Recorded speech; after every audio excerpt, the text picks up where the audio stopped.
Hello, welcome to Voices of Adoption. I'm author Janet Sherlund. I wrote Abandoned at Birth. It's a memoir about the trauma of the adoptee experience. I'm talking with experts and adoptees about the ways in which adoption shapes our lives and the misconceptions surrounding the adoptee constellation. Today, my guest is Dr. Jeffrey Werden. Dr. Werden is a psychoanalyst-psychotherapist with more than 4 decades of dedicated clinical practice. He brings a nuanced and integrative approach to psychotherapy, blending techniques from various contemporary therapeutic schools to meet the unique needs of each individual. His extensive experience includes serving as the president of the National Psychological Association for Psychoanalysis, and he remains an active member of several national psychoanalytic organizations.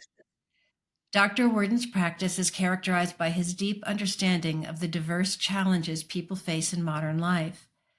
As a senior clinician and supervisor, he is skilled in addressing a broad spectrum of psychological concerns. Over the years, he has developed expertise in working with adoptees, helping them navigate the complex relational dynamics and emotional challenges that arise within their families. In addition to his psychoanalytic experience, Dr. Werden is trained in eye movement desensitization and reprocessing, or EMDR, a proven method for addressing trauma and its lasting effects. Dr. Werden earned his doctorate from New York University and continues to apply his knowledge and experience to help individuals achieve meaningful growth and healing. Welcome, Jeff. Thank you. And could you tell us a little more about your work and specifically how it might relate to people touched by adoption? Well, I'm trained in a psychoanalytic approach to psychotherapy, and I focus a lot on origins that people experience. And in my work, of course, a lot of it has to do with the trauma that people experience early on in life. And serendipitously, I years ago worked with an adoptee who was part of a group of adoptees that met together through an agency in Westchester, New York, and slowly developed a small but significant practice of people who came into treatment because they realized that the adoption process and their experience growing up as an adoptee seriously affected their emotional well-being and their ability to manage relationships. I certainly agree with that. And can you talk a little bit more about that really early experience and maybe the separation, the primal separation from an infant and its biological mother? It seems to be, in my experience in talking to people, no one really understands that. We don't know much about it. A lot of people assume children don't remember anything that they've experienced before language, when they're very young. Can you talk a little bit about what you have found in your education and experience? Well, it's one thing to say that children don't remember certain cognitive experiences. They might not have well-formed thoughts or images that they carry within them. So in that sense, they have no memory.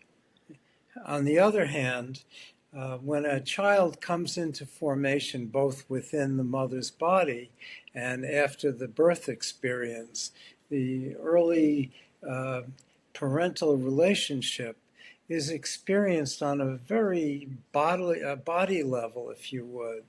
And there is a physio-neurologic link and to the mother that not enough is known about today, though there is interesting research that is being undertaken. But everything about a mother is unique and a unique pairing with that baby. And when a child is given up for adoption, even for the best of reasons, even by a loving birth mother who, for one reason or another, cannot maintain the relationship with that child, that the child has to kind of adapt to someone with a different cadence, someone who isn't linked so intimately, at least at first, with that child. So there's a gulf sometimes bigger, sometimes smaller. And even things like if the child has spent some time in foster care or in a hospital waiting for adoption or for foster care to take charge, there's sounds, a cadence of events, smells, lighting. All that shifts very dramatically. Often, foster parents, and not all the time, or adoptive parents rather, uh, they're doubly anxious.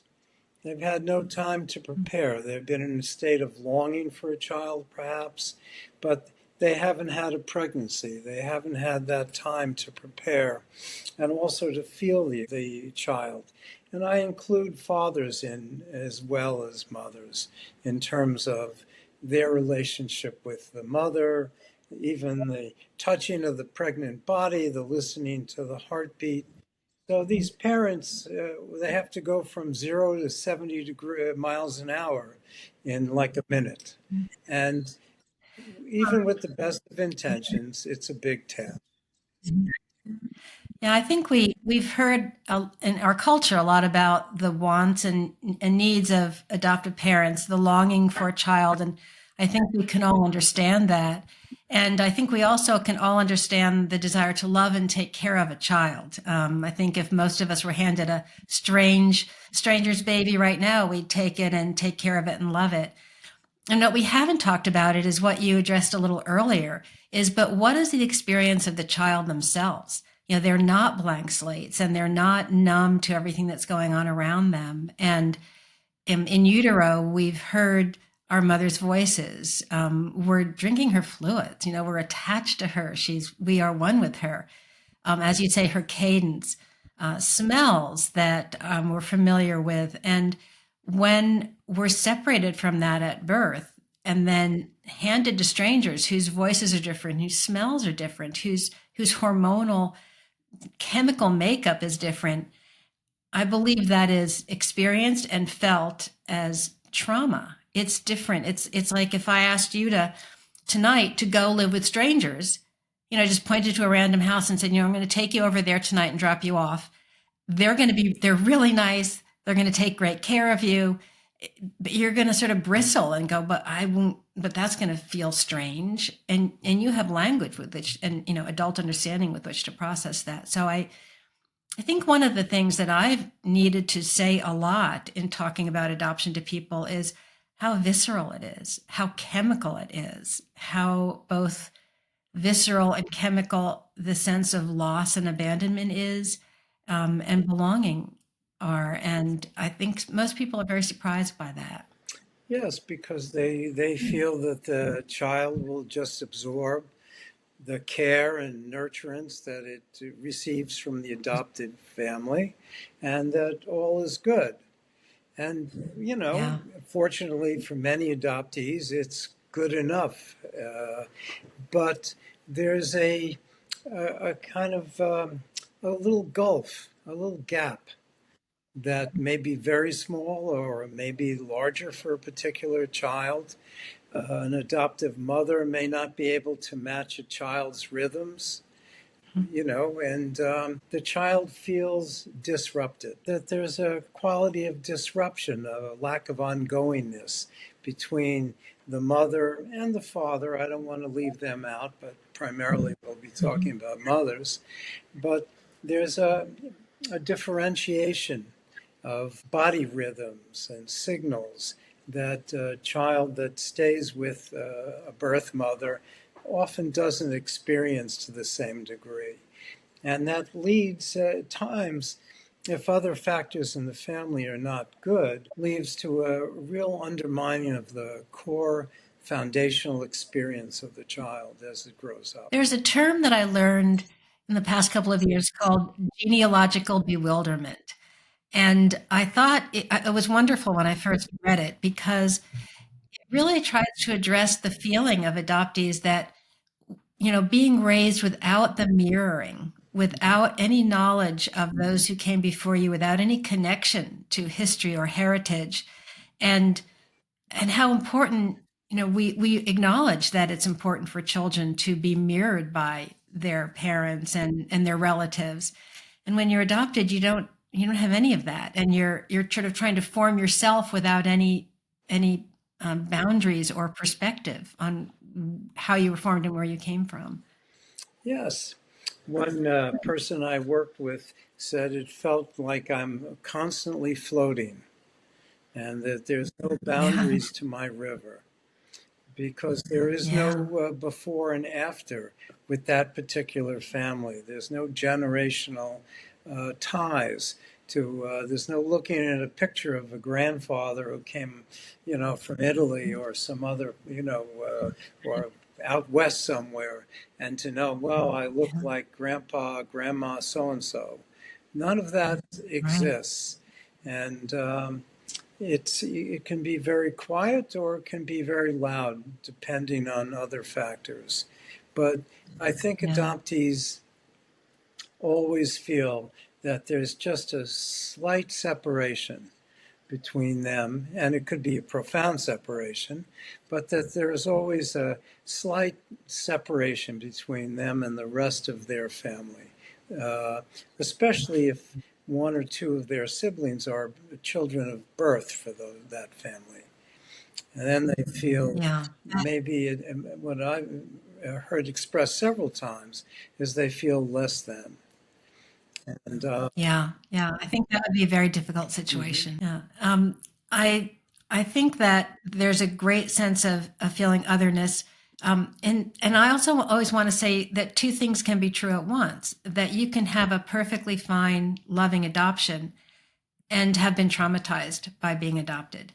That your being taken care of and loved is separate from being able to integrate yourself and form a healthy and whole individual inside yourself. And for that, you need knowledge that you don't get as an adoptee. And that I think we have to work more on providing for adoptees, have real transparency about their heritage and their story of origin, and knowledge of the people they come from, and the people that formed them and made them. And so I think those are just very different things. You can be loved and taken care of and still be damaged by the experience of being adopted. No, that's a very valid point. And there are, in the trauma world, they talk about capital T and small t traumas. And even the best of adoptions and the best of families, the adoptees you're pointing out might have small t traumas. And they may be deeper, more pronounced the deeper you might explore them, but looking different from the rest of the family. Uh, Liking different foods.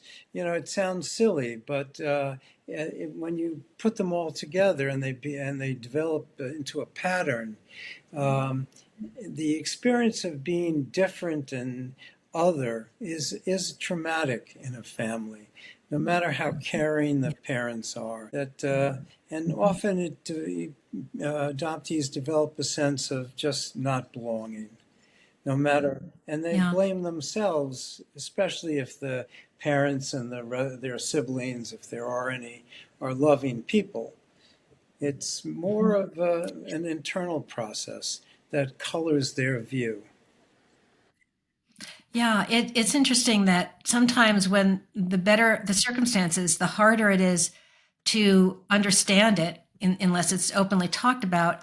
And the adoptee says, there's something wrong with me. Nothing bad is happening to me. I'm being loved and taken care of, but I feel so weird and so different. And there's a big disconnect here, and there's something very sad. And it must be there's something wrong with me. And the other danger, I think, for adoptees is not wanting to hurt their adoptive families. And so not being free to talk about their true feelings, and not to say, boy, I love you and I know you love me, but I'm really sad and I feel really alone, and I don't understand it. And um, so I've often had people talk about how wonderful and perfect the adoptive children in a family are. And I always reply that can be a real red flag, that the better and more perfect someone's behaving is often because they're afraid to be genuine and real. And so I think in two ways. actually adoptees in a perfectly fine home are silenced by their gratitude in a way, and by not being able to put their fingers on anything overtly traumatic. Yeah. So they blame themselves and their inability to fit in or to be appreciative or to use your word, have gratitude. Yeah. The healthier thing might be for an adopted parents to be able to discuss with an adoptive adoptee that they may have those feelings and that it would be fine to share them with the parents, Yeah. so that they don't feel they have to hold on to it at all. I think having adoptive parents who were able to really understand that they were raising someone else's child, it's not their child, and they could join their child on that journey and help them find out about themselves and support them, and speak with pride and respect about their family of origin. I think going on that journey with your child, instead of taking the perspective of you are now, their child, and their love is enough to fulfill your life, um, would be a much healthier way for the adoptee to experience family, rather than the kind of Hallmark movie version of what adoption Mm-hmm. is. Yes, but that would require parents to take a leap of faith that the love that they offer and the caring that they truly offer is appreciated for what it is, and it can encompass the complexities of having a birth set of birth parents somewhere out in the universe, and that Yeah. doesn't mean that they're not, the adopted parents are not loved and cared for and that Mhm. appreciated, but that the child has more than one set of roots. Yeah, I think that would be so important to help adoptive parents understand that there are other parents out there, and that child is going to want and need to know them. And that doesn't mean they're not loved and there's not a loyalty to them. Um, it's just like I think in biological families too, as parents, you don't get any guarantees that your kids are going to grow up and love you and be close to you. If you've been a terrible parent, you're not going to get that result either.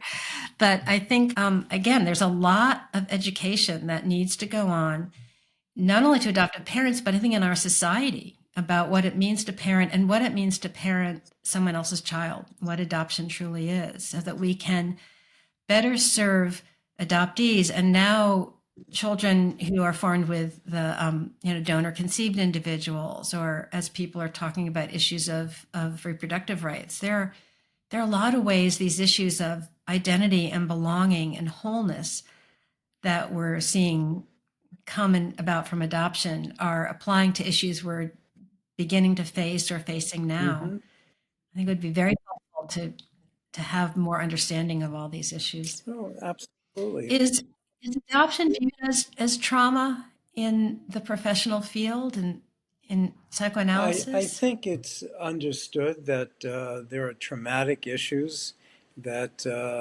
arise in the process of adoption, but each adoption is, and each person is very unique. And so the degree of which any trauma is operative has to be determined on an individual basis. But I think most therapists that work with adoptees understand the role of trauma. How they address it may vary from situation to situation, but it's always present on either a very minor level or something that's quite severe, depending on the fit between the adoptee and the parents, the social situation of the family, the dynamics of the family. So it varies. It's so unique. It's hard to generalize. There's also issues of sometimes, the adopted family does not know the origins of the birth parents and whether or not drug, alcohol abuse affected the neonatal experience. So there's just so many factors that have to be taken into account. Yeah. And of course, every individual deals with trauma differently, whether you embrace it or run from it or deny it or numb it. And it comes out at different times in Mm-hmm. life. And I've heard stories in my journey here of a woman who was adopted, never wanted to search, never wanted to know until she was on her deathbed, and then asked her daughter to take up the mantle and do what she had never done. And so it's interesting to see how, or people that face this, when there's a health issue or a death of an adoptive parent or a financial crisis, some kind of crisis in their life that triggers the trauma, and they're suddenly dealing with things they didn't understand or fully appreciate were in the background Mm-hmm. there. But yeah, and even myself, there are four of us adopted in my family, and we all dealt with it differently and at different times, if at all, in our Mm-hmm. lives. So I know that can be very different. How can you, if someone, um, in as you're saying with many of the adoptees, that there's so many different variables with each client and each person and each individual. But are there commonalities in your adoptee clients, things that you see across the board? Um, well, I would say there's certainly a distrust with relationships that may be active for many people that are adopted. There's some sense of not fitting in, no matter how successful they might be in life. That and then there's a quality of, for many, of waiting for the other shoe to drop. That you really can't count on what's going on around you, and that runs across how successful the adoptee experience has been. And I think it has to do with a kind of neurobiological disruption that Yeah. it cannot be, I guess it doesn't have to be overemphasized, but can't be minimized at the same time. That Yeah. it's there. Just some sense of scanning and not feeling comfortable. Hmm. And Yeah. Again, my experience as an adoptee in both growing up and then and as an adult meeting my biological family, the the physicalness of it, the visceral, the chemical, the blood. When I was first writing my book, I called it The Blood Calls, and then the publisher said it sounded like a vampire novel, and I should change the title. But I was trying to make that point of this yearning that was almost like, if I could just meet my biological mother, I would, in a moment, I would feel at least complete and whole for a moment, and then I could launch from Mhm. there, but without that, and it's just this state that you live in of feeling, not complete, not finished, separated and other, untethered, and it's hard to communicate and explain to people, but it's very physical, and I don't think we culturally talk about the things that we don't see and we touch. When I talk about smell, or when I say the baby knows its head to do a stranger, and even if they're very young and there's not clear vision and stuff, but it's things that we don't understand culturally, about how someone, what is it, are there hormones that we sense, or I think we talk about it more in the animal world than with people, but I think it's very profound, and I'm so glad that, um, there's there's a greater understanding and study of that's gone on and is continuing to go on, and I hope that the world is able to learn those lessons more clearly and respect that knowledge. Well, that would be good. It would make someone's life, especially adoptees, much calmer in a way, in the sense that they would have an explanation for some of Yeah. dysrhythmic experiences they have, and Hmm. almost the lack of a hormonal experience, if you would. And Hmm. and I have worked with and know of three or four adoptees in the New York City area, all from South America, who were adopted by upper middle class or wealthy families in New York City and got the best of care and private schools and summer camps. And they never felt that it was for them. They never felt that it Mm. belonged to them.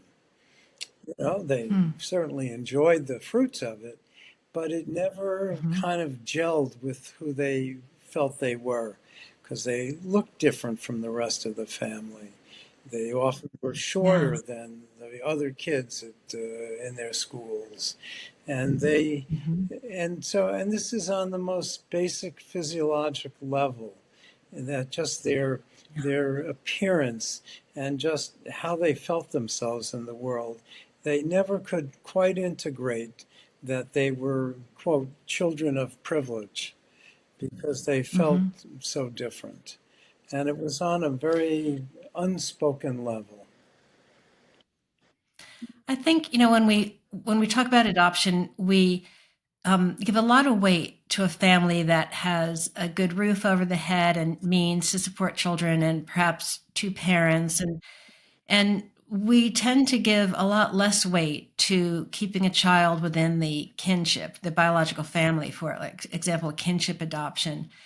And oftentimes when that comes up, people say, well, if the mother couldn't keep the child, if there are issues of mental health or drug addiction, they shouldn't be with that family. But that doesn't mean everyone in the family has issues, and the child could stay within that family and grow up knowing who they are and where they came from. Yes, they're missing out on some financial opportunities and maybe educational opportunities, and you can't rank trauma, but I think they're at some point. I think most adoptees would say to not be missing that fundamental disconnect, to grow up in a family, even if it has lesser means, but to grow up being a part of a group, being tethered, knowing your heritage, seeing people that reflect you, and having that knowledge is at least some kind of fundamental architectural, structural, knowledge about who you are that may give you strength to face other adversities.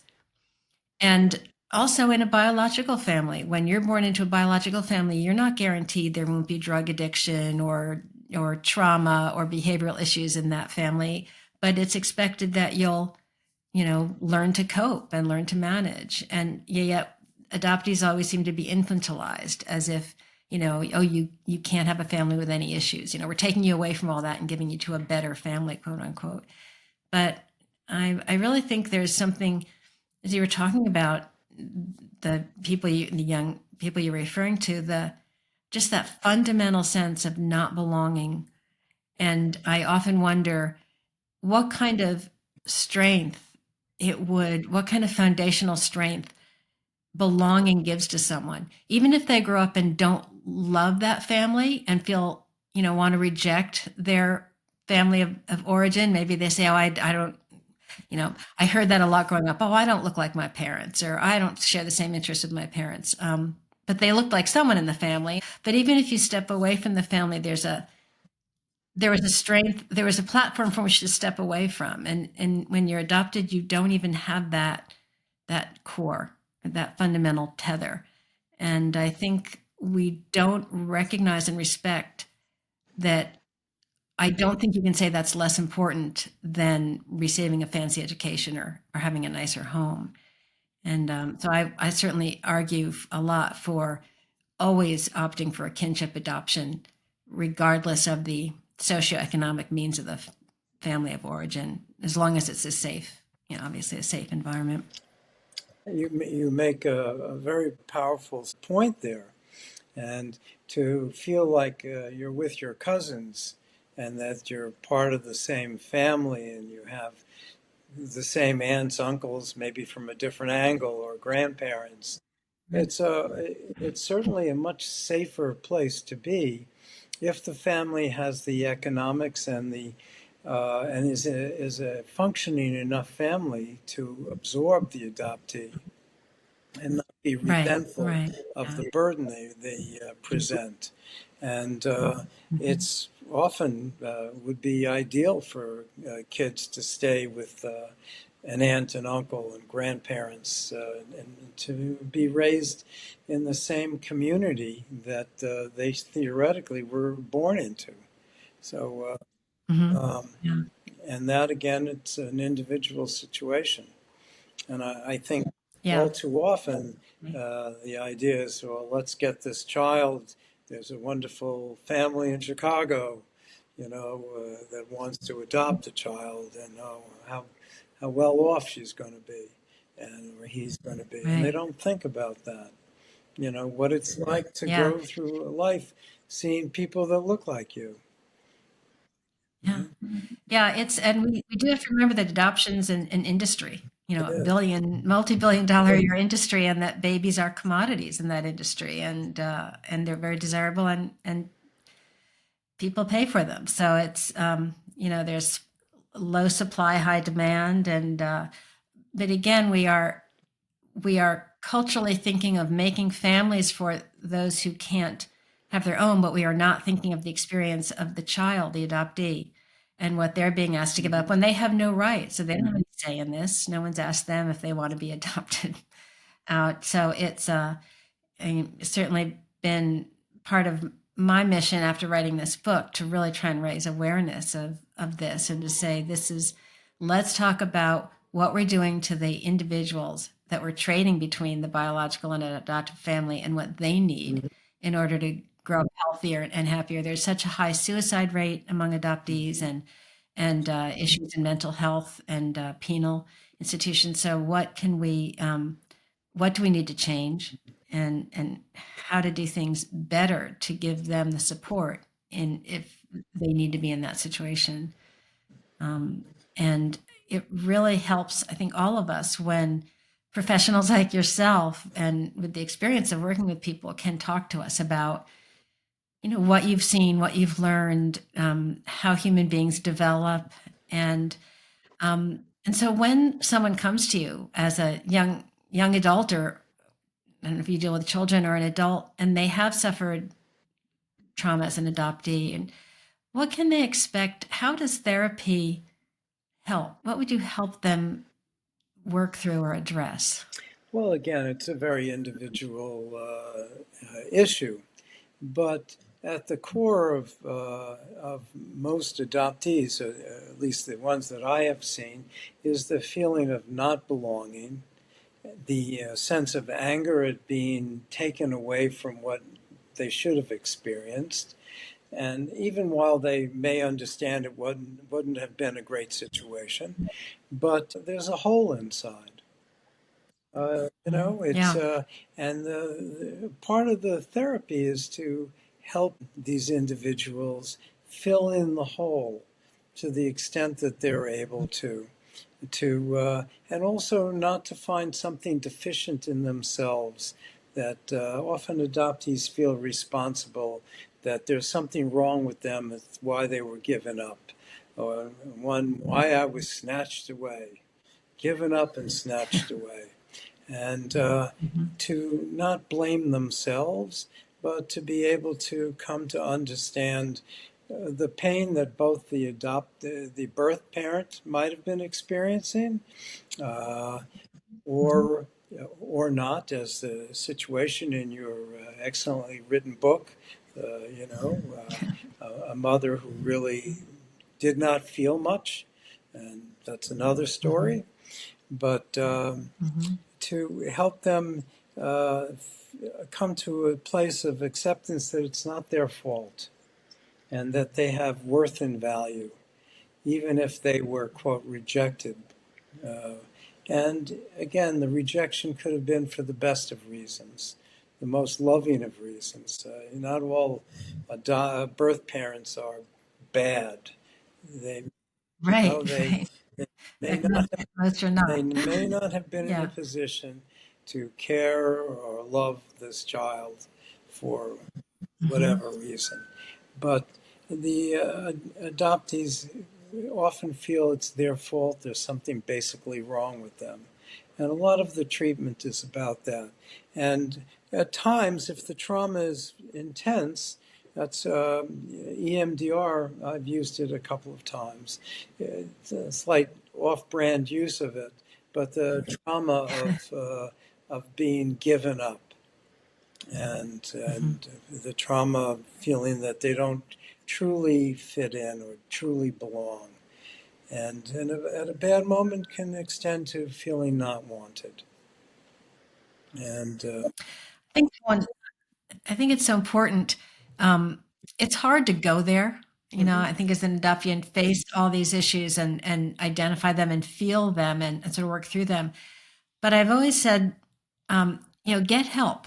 It's really a hard thing to do by yourself because they're really scary, big, deep feelings and mhm, emotions, and you might not even be able to understand or identify all of them. But with help, I've always relied on therapy and reading and educating myself. But with someone to be there and support them and guide them through, you can really get through all of the scariness and the fear and the unknown and come to such a more comfortable place of sort of integration and acceptance and it's such important work to do but I tell everyone don't try to do it alone. If you reach out for help because it's just it's amazing what that kind of support and help will do to like help you face the deepest and darkest of the fears and questions and life is so much stronger and better mhm, when you go on that mhm. journey than leaving it Especially when, bottled up as you're or saying, when that journey is not alone, when yeah, when exactly. you don't feel you have to hold everything yourself. And that's one Yeah. of the things that adoptees often, not all the time, but often experience in a family is they feel they can't really share everything. Perhaps to what you said Mhm. earlier in the hour that they don't want to hurt the adopted parents who are loving and caring, but to try to hold pain by yourself, it's a hard thing to balance, and it's hard Yeah. to look at by yourself. And the experience Yeah. of a good therapeutic relationship is there's someone to help you hold it, so you're not so alone with Mhm. the pain, and you don't have to feel you're burdening someone because that's what they're there. Yeah. And even affirm that what you're feeling is Mm-hmm. pain. I mean, for we so often dismiss what we're feeling as you're saying something wrong with me or something I shouldn't feel or think. And sometimes having that external person say, no, no, you should, that should Mm-hmm. hurt. That was traumatic. That was painful. Let's deal with it. Let's dive in there. Um, are there any questions? I'm taking up a lot of your time already today, but are there any other thoughts or questions you'd like to leave our listeners with? Well, nothing they probably haven't heard before. But if someone's listening in who is an adoptee and is experiencing the kinds of pain or that you've been describing, that I urge them to find someone to talk with who might have some experience with adoption, not 100% necessary, but so that they're not replicating the experience of being by themselves or that there's no one there to, I'm going to say, use the phrase, hold them again. And Mm, that they're not alone, but their experience is an unfortunate part of the process. And sometimes worsened by families that adopt children to avoid the disconnection between the parents, which we haven't spoken about, and that mm, often that fails. So there's not only an adoption disruption, but there's also a divorce disruption. So mm. we don't have time to go into that today. But Yeah, but it's a very good point and very true about the adoption or any child being brought into the world to take care of other issues of the parents, mhm. not to address. child. So I would just urge people to understand the normalcy of their pain, and that to allow someone to be there to help them with it. Exactly. Exactly. I totally agree. Well, thank you so much for your comments and your wisdom and your knowledge and your experience. Where can people find you or find out more about you if they'd like to contact you? Well, I'm in New York City, in Manhattan, on 13th Street in the Village, and I think Psychology Today also. So I'm Okay. available there if I can be of any help to anybody. And thank you for this opportunity. It's been Thank you. My pleasure. as well. Well, thank you for listening to Voices of Adoption. I'm your host, Janet Sherlund, and you can find me at abandonedatbirthbook.com or on Instagram at Janet Sherlund Official. And my book, Abandoned at Birth, is available through Amazon, Barnes & Noble, Books A Million, or on bookshop.org. And thank you again, Jeff. Really appreciate your being part of this initial conversation. And to everyone, have a good day and thanks for listening.